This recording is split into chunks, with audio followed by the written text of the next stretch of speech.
the slash and hack and slash or whatever, snatch and grab, whatever they're called. Take these pipes off. Let's make this bike sound like a lawnmower. Oh, it sounds mean and nasty, don't it? We're gonna take all the pretty stuff out, cut the pipes, and put on the new Baron pipes. So this is what it looks like and sounds like before. And then we'll do it after, here in a bit. Well, I got the sun behind me, so I cannot see a thing. But I hope that there's some version of the motorcycle in there. That is what it looks like after installation of the Baron's Hacken slash slip-ons. That's a lot of S's. I had Tom put them on instead of me. 417 The Shop, Ozark, Missouri. They did it yesterday in the rain.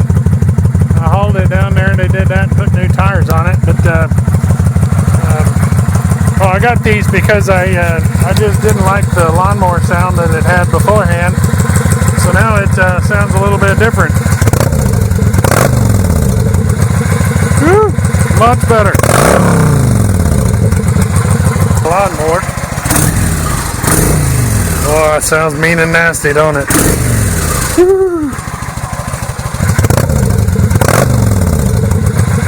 Woo, much better. I sure like that a whole lot better.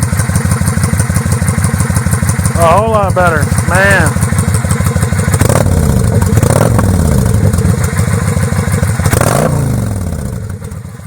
Okay, Baron's Hacken slash slip-ons.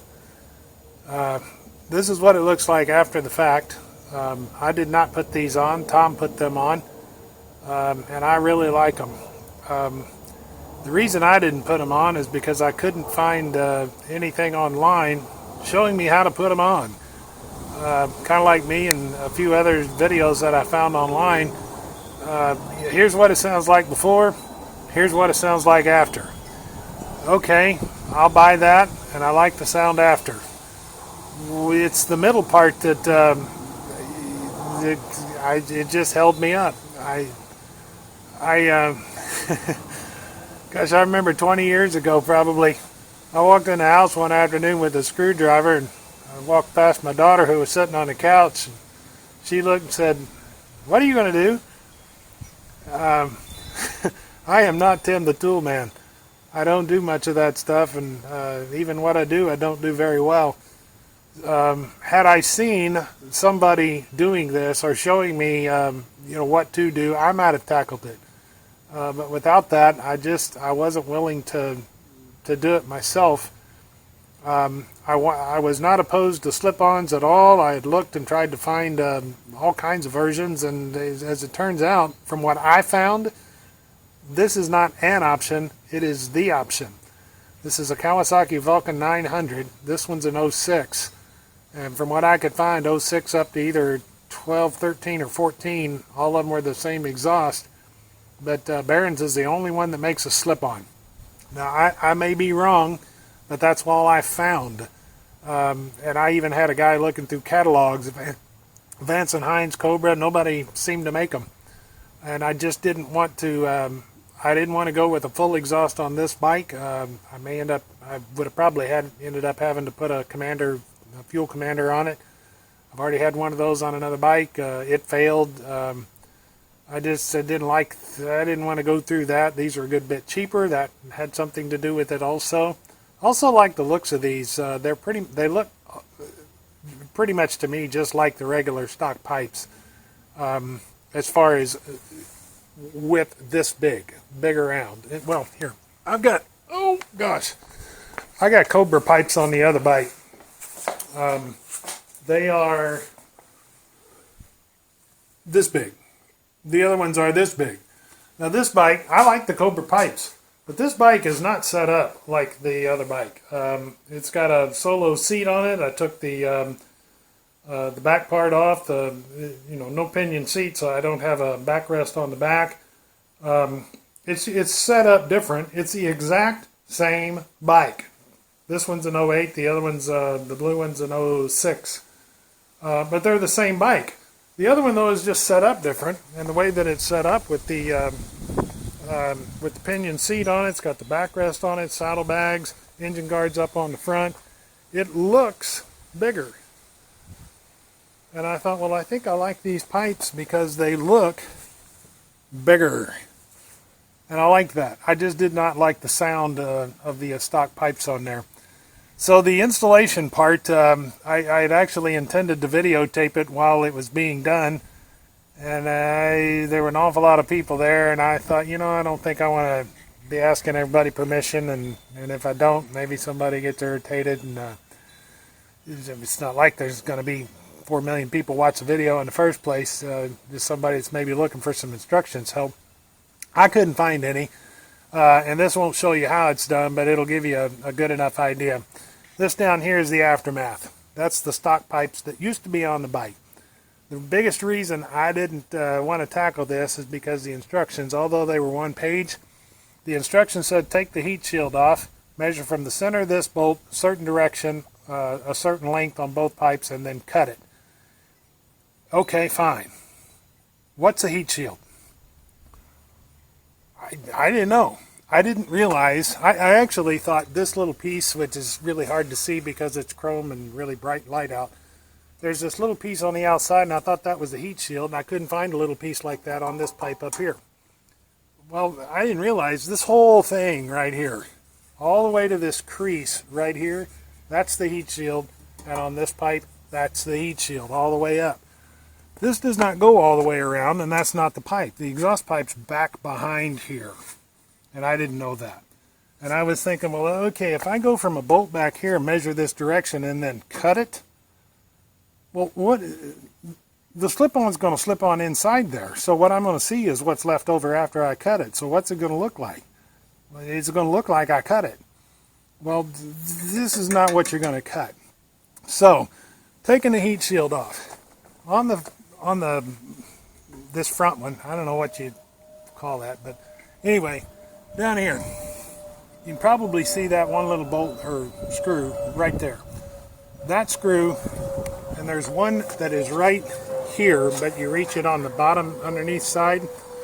Those two are connected. It's actually a clamp that's connected. It's welded onto the heat shield. It's a circular clamp that goes around the actual exhaust pipe. And then you just turn that screw and it clamps it down on there. This screw right here is the only other one. The slip-on goes in there. This is welded to the heat shield. And so it just goes around the back side of it. You put the screw in there and you tighten it down, and that's all it is a clamp. It's clamping the heat shield onto this, the slip-on, and these two up here clamp it onto the actual pipe that you can't see behind there. Same thing on this one. There's one right there. There's one underneath here on the bottom, and then there's one right up, yeah, right there. That takes this heat shield off and this one off. That's three. That's it. Then you can see what you're going to cut, which is this right here.